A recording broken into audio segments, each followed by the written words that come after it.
नमस्कार दोस्तों। मेरे साथ अमेरिका से जुड़े हुए हैं डॉक्टर मुनीस राय यादव, जाने माने चिकित्सक और भारत के रहने वाले हैं। अमेरिका में बसे हुए हैं तो भारत को भी जानते हैं, अमेरिका को भी जानते हैं। अभी पिछले सप्ताह भी हमारे साथ जुड़े थे। और चूंकि अमेरिका में इस समय प्रेसिडेंशियल इलेक्शन चल रहे हैं, अब जो मेन वोटिंग का दिन है वो भी दूर नहीं रह गया है। और हमने अपने दर्शकों से वायदा किया था कि एक बार हम फिर जुड़ेंगे और अंतिम चरणों में क्या स्थिति है अमेरिका की, अमेरिका के लोगों की, किसका पलड़ा भारी है, किसका पलड़ा थोड़ा हल्का दिखाई दे रहा है, इस पर चर्चा करेंगे। तो मुनीष जी, बहुत स्वागत है आपका। थैंक यू वेरी मच ओंकार जी। मुनीष जी, जो इस समय के वहाँ के हालात, यहाँ मैं भारत में बैठ करके पढ़ रहा हूँ। जो प्री वोटिंग है, अर्ली वोटिंग है, वो तो बताते हैं कि 50% से भी अबव हो गई है, ऊपर हो गई है।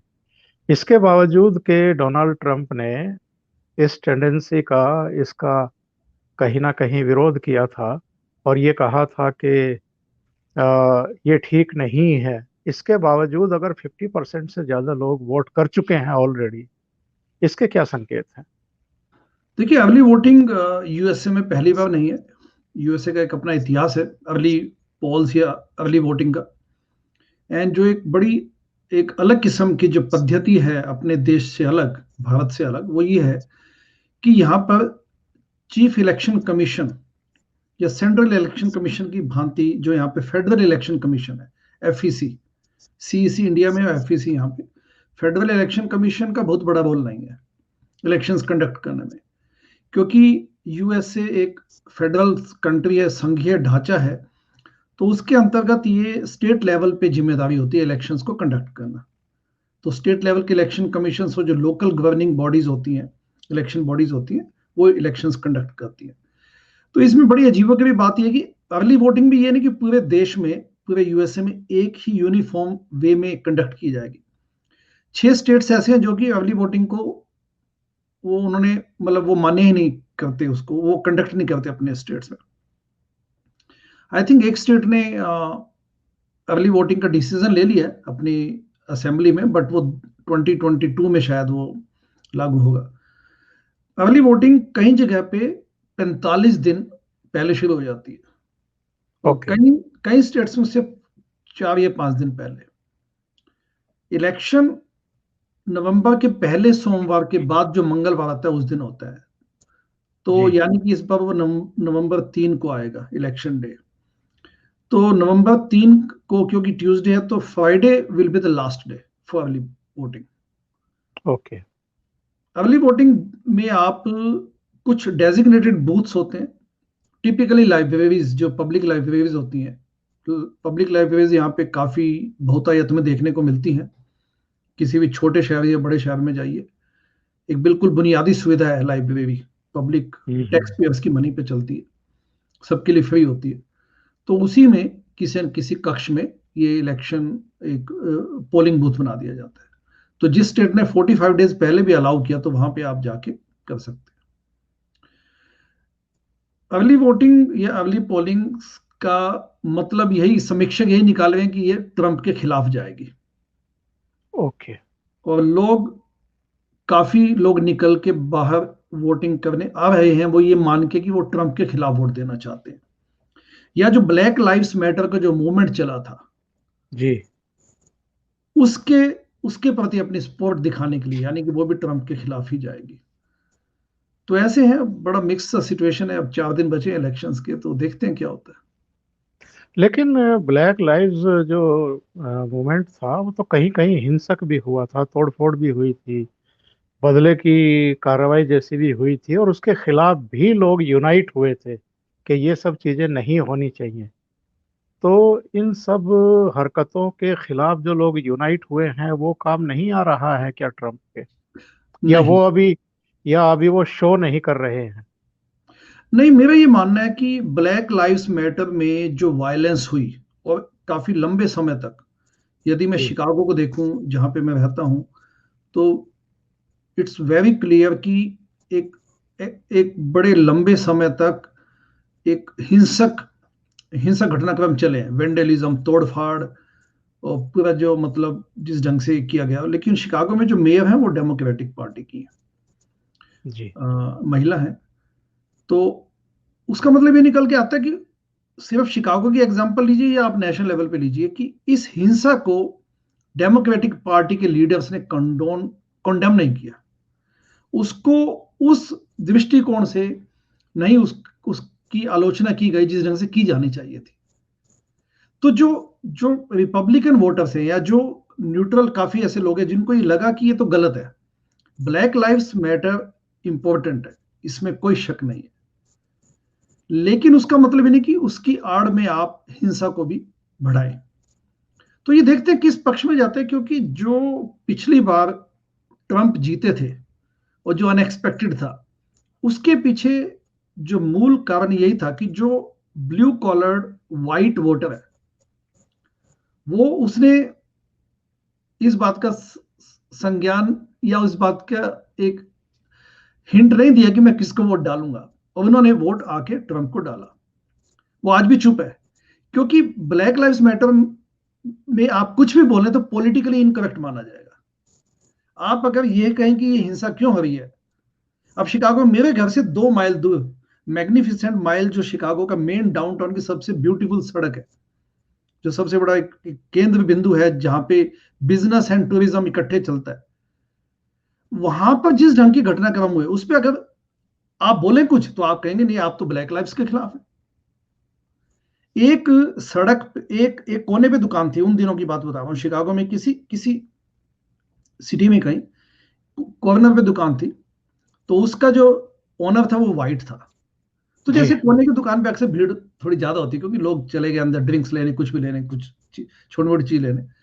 तो उसने ये सिर्फ कह दिया कि not only black lives matter, all lives matter. बस जी उस पे वो, क्योंकि वो एक्टिविस्ट खड़े थे वहां पे, उन्होंने उसको गलत उसमें लिया, पुलिस को बुलाना पड़ा, उसने अपनी स्टेटमेंट वापस नहीं ली, उसने कहा क्या गलत बोला है मैंने। तो यानी कि पॉलिटिकली इनकरेक्ट हो जाता है ऐसे माहौल में, आप कुछ भी बोले तो बस आप ये माना जाए कि नहीं आप ब्लैक लाइव्स के खिलाफ, ऐसी कोई बात नहीं।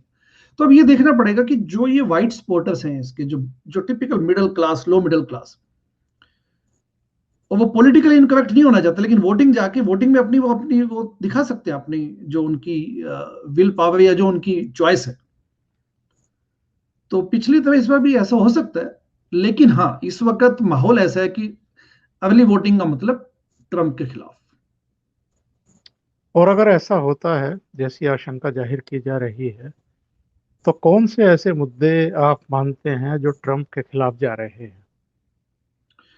ट्रंप के खिलाफ जो सबसे इंपॉर्टेंट मुद्दा जो उनके खिलाफ जा सकता है वो है कि एक प्रकार का जो कोविड क्राइसिस को जो एक नाकामी इन्होंने दिखाई, वो इनके खिलाफ जा सकता है। एक तो डेमोक्रेटिक पार्टी इस मामले को उठाई हुई है कि कोविड के मामले में कुछ नहीं किया इन्होंने, प्लस जी जी जिस ढंग से इन्होंने जिस ढंग से इन्होंने एक उसको किया, जैसे मास्क को लेके भी, मास्क पे भी उन्होंने कोई पॉलिटिकल स्टैंड लिया, जबकि पब्लिक हेल्थ के दृष्टिकोण से देखा जाए तो मास्क पे पॉलिटिक्स नहीं की जानी चाहिए। प्रेसिडेंट का जी फर्ज जी बनता है कि वो पब्लिक हेल्थ ऑफिशियल्स की बात मानते हुए, रिकमेंडेशन मानते हुए एक आइडियल बल्कि दिखाएं कि हाँ भाई मैं भी पहन रहा हूं, प्लीज आप भी पहनिए। तो ऐसी चीजें कुछ लोगों को ऑफसेट की है definitely. I think this is the only main reason. बाकी जो इकोनॉमी है वो तो ठीक ही चल रही है देश में, वो इनके खिलाफ नहीं जा सकती। हेल्थ केयर एक्सेस हमेशा के यहाँ मुद्दा होता है, हेल्थ केयर एक्सेस, प्लस जो रिपब्लिकन और डेमोक्रेटिक पार्टी का जो एक मेन मुद्दा है कि वो जो कंजर्वेटिव इश्यूज हैं, कि marriage, I mean anti gay rights, same sex marriage, ये मुद्दे तो यहाँ पे हमेशा ही चलते हैं पोल्स के दौरान। और शायद बराक ओबामा को भी कहीं ना कहीं इस बात का अंदाजा है कि लोगों में इस चीज़ को लेकर के नाराजगी है। हम्म। उनका ऑरलैंडो का एक मैं भाषण पढ़ रहा था आज, जिसमें उन्होंने कहा था कि व्हाइट हाउस को भी इन्होंने हॉट जोन बना दिया। हम्म। और अगर मीडिया सही जानकारी दे रहा था कोविड-19 के बारे में, तो उससे भी इन लोगों ने जो है, खास तौर से डोनाल्ड ट्रंप ने मीडिया को झूठा साबित करने की कोशिश की। देखिए ये डेमोक्रेटिक पार्टी का वर्जन है। एक बात तो तय है, ये अक्सर आप जब देखेंगे, सुनेंगे, बातचीत करेंगे, तो ये वर्जन निकल के आता है, क्या इकोनॉमी को ठप होने दिया जाए। काफी लोग ये मानते हैं कि ठीक है कोविड है and the country is dealing with that. I mean USA में इस वक्त कोविड है, सब जगह है, डेथ्स कम हो चुकी है नेचुरली, क्योंकि कोविड की अपनी जो उसकी वायरस की जो उसकी फैटेलिटी है, उसका जो हो सकता है म्यूटेशंस आई हो, ये आने वाले समय में पता चलेगा कि इस वायरस ने कैसे बिहेव किया था over the months and years, वो तो समय बताएगा, क्योंकि एपिडेमियोलॉजिस्ट के लिए भी ये बताना एकदम मुश्किल है, इसको स्टडी करना पड़ेगा एंड रिजल्ट्स आने में समय लगेगा। लेकिन ये बात तो तय है कि लोग भी तो ये चाहते हैं कि इकोनॉमी ठप ना हो। जैसे अभी है कि कहीं पता नहीं किसी शिकागो के किसी एक सब में बिजनेसमैन ने बोला कि अगर आप लिफ्ट नहीं, मतलब रिलीज नहीं करेंगे, ढिलाई नहीं देंगे आप, क्योंकि अब सर्दी आ चुकी है शिकागो में, तो सर्दियों में क्या है कि जो इंडोर रिस्ट्रिक्शंस अगर बनी रहेंगी तो लोग कम आ पाएंगे आपके रेस्टोरेंट में, आपके बिजनेस के लिए, आपके बिजनेस स्पॉट पे। तो उन्होंने कहा कि ऐसे कैसे काम चलेगा। तो ये कहना सिर्फ कि कोविड की वजह से सब कुछ ठप कर दिया जाए, इकोनॉमी को बिल्कुल बैठा दिया जाए, मुझे लगता है काफी लोग इस बात से सहमत नहीं होंगे। इसलिए ऐसा ये मानना कि कोविड नाकामी रही ट्रंप की, शायद ऐसा ना हो, क्योंकि इकोनॉमी इकोनॉमी और कोविड दोनों को देखा जाएगा। तो ये देखना पड़ेगा, क्योंकि काफी लोग इस बात को मानते हैं कि बिजनेसेस को ठप नहीं किया जाना चाहिए। अब स्कूल्स को भी देखिए, छोटे सिटीज में स्कूल्स खुल चुके हैं पार्शियल वे में, कि ठीक है आप 2 दिन आ सकते हैं स्कूल में, बाकी ऑनलाइन। लेकिन अब शिकागो, न्यूयॉर्क, बड़े सिटीज में अभी भी बच्चे घर से बैठ के पढ़ रहे हैं। तो पेरेंट्स में डेफिनेटली होश है इस बात का कि कब तक चलेगा। जबकि ट्रंप या रिपब्लिकन पार्टी का स्टैंड था कि वो खोलना चाहते थे, लेकिन उसमें डेमोक्रेटिक पार्टी ये बोल रही है कि ये स्कूल, इसमें क्योंकि रिसोर्सेज लगाने पड़ेंगे। अगर आपको एक बहुत बड़े सिटी में, बड़े सिटीज में स्कूल खोलने हैं, तो नेचुरली आपको रिसोर्सेज एलोकेट करने पड़ेंगे उन स्कूलों को, यानी कि बजट एलोकेट करना पड़ेगा, ताकि वो शिफ्ट ज्यादा लगा सके, सोशल डिस्टेंसिंग के मापदंड लागू करते हुए ऐसी स्पेसिस बना पाए, ऐसी इंफ्रास्ट्रक्चर बिल्डअप कर पाए। अब उसका हुआ नहीं, तो ये देखना पड़ेगा किस करवट बदलता है। लेकिन लोग इस बात से भी परेशान है, पेरेंट्स, कि स्कूल बंद हुए पड़े। और प्रचार के आखिरी चरण में मिलेनिया भी मैदान में कूद पड़ी, उन्होंने अपने पति को योद्धा बता दिया। उधर ट्रंप ने भी एक बड़ा अटैक किया है जोए बिडेन पर, उन पर भ्रष्टाचार के आरोप लगा दिए हैं। तो क्या इसका कोई अंतिम क्षणों में असर पड़ेगा थोड़ा बहुत? हो सकता है थोड़ा बहुत, लेकिन जैसे इंडिया में करवट बदलते हैं इलेक्शंस, पहले 24-48 घंटे बड़े क्रूशियल होते हैं और उसमें कोई नया तीर निकल के आ जाए, ऐसा यहाँ पर होता नहीं। क्योंकि अब इस बार तो वैसे भी, क्योंकि काफी वोट तो पड़ चुके हैं, आपने जैसे खुद बताया लाखों की संख्या में पड़ चुके हैं। आई थिंक जो जी मैंने जी। फिगर्स पढ़े थे वो थे कि 42 मिलियन वोट्स कास्ट हो चुके हैं, यानी कि 2016 के इलेक्शन के 1/3 वोट्स कास्ट हो चुके हैं 21 अक्टूबर तक। जी जी। तो आई थिंक 42 मिलियन से भी ज्यादा ही होंगे, क्योंकि 330 मिलियन की आबादी आप यूएसए माने तो लगभग वोटर्स होंगे 120-125 मिलियन। एंड उसमें अगर 42 पिछले हफ्ते तक के अगर डल चुके हैं वोट, तो आप समझ सकते हैं टेक्सास में तो बहुत ज्यादा वोटिंग हुई है। तो कहने का मतलब ये कि ऐसा एकदम होता नहीं है, क्योंकि वोट पहले पड़ चुके हैं एक तो, और दूसरा क्या कि इस किस्म की चीजें आती है। आपको ध्यान होगा 2016 में इलेक्शन से कुछ समय पहले ट्रंप के खिलाफ जो अश्लील और इस किस्म के कुछ वीडियोस, ऑडियोज निकल यस। के आए थे, हम्म। तो उस वक्त सीएनएन और काफी कुछ चैनल्स ने बोला बस अब तो ट्रंप का कैंपेन बैठ चुका है। और वो 2-3 घंटे उन्होंने कोई बयानबाजी भी नहीं, क्योंकि जब ये आई थिंक शाम को 7-1 बजे ये निकला था मुद्दा, शाम की बात है, जी एंड जी। 11 PM या मिड नाइट तक ट्रंप के कैंपेन की तरफ से कोई रिएक्शन नहीं आई थी। तो सबने ये कहना शुरू कर दिया कि अब तो ट्रंप का कैंपेन खत्म हो चुका है, और उसके बाद वो जीते हैं। तो ये मुझे लगता है इन चीजों को लेके यूएसए की जो जनता है वो कुछ लिबरल है, वो इन बातों पे इतनी जल्दी स्वे नहीं होती।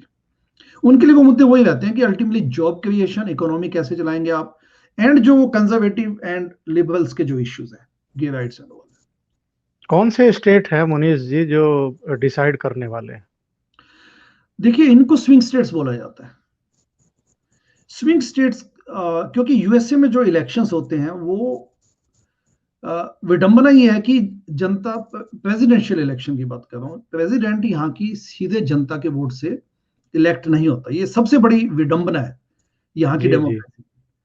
क्योंकि जो कॉन्स्टिट्यूशन मेकर्स थे उनको लगा कि शायद ऐसा ऐसा बोला जाता है कि उनको कॉन्फिडेंस नहीं था कि जनता अपना मत इस्तेमाल करके, विवेक इस्तेमाल करके एक प्रेसिडेंट चूज कर पाएगी।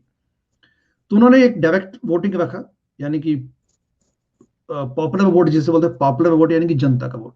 और दूसरा है कि उसके बाद जो इलेक्टोरल कॉलेज है उसका वोट। तो यानी कि कैलिफोर्निया में मान लीजिए एक हर स्टेट को कुछ कुछ इलेक्टोरल वोट्स मिले हुए हैं, डिपेंडिंग अपॉन उनके कितने लोग, उनके कितने सांसद या एमएलए चुने जाते हैं। यानी कि कांग्रेस में कितने जाते हैं, कांग्रेस में 2 सदन है, तो कांग्रेस के 2 सदनों में कितने प्रतिनिधि जाते हैं, उसके हिसाब से वहां पे उसके उस इलेक्टोरल कॉलेज की संख्या है।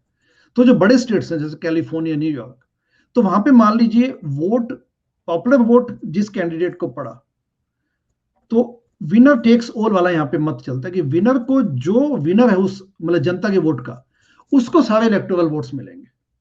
लेकिन कुछ स्टेट्स में जिनको स्विंग स्टेट बोला जाता है, वहां पे ये जो जनता के वोट का प्रतिशत है वो 0.5%, 1% रहता है। Ohio, Ohio is the typical example, swing state है। मिशिगन भी है, आई थिंक पेंसिल्वेनिया भी शायद उसी में आता है। कुछ कुछ स्टेट्स हैं ऐसे, लेकिन ओहायो का नाम बड़ा उससे लिया जाता है। तो ये स्टेट्स हैं जो स्विंग स्टेट्स हैं। पिछले बार ट्रंप ने काफी अच्छी परफॉर्मेंस उसमें की थी। और अगर ये पूछा जाए कि अब आपको क्या लग रहा है, क्या होगा? मेरा पर्सनल रीडिंग और मेरा पर्सनल मत, मेरा जो व्यक्तिगत मत है वो यही है कि शायद शायद ट्रंप किसी न किसी प्रकार से जीत जाएंगे। Thank you so much Munish ji, जी आपने इतना समय दिया और बहुत व्यस्त समय में से दिया निकाल करके। जी जी। बहुत बहुत धन्यवाद आपका। ठीक है थैंक ओमकार यू। जी, थैंक थैंक यू। यू।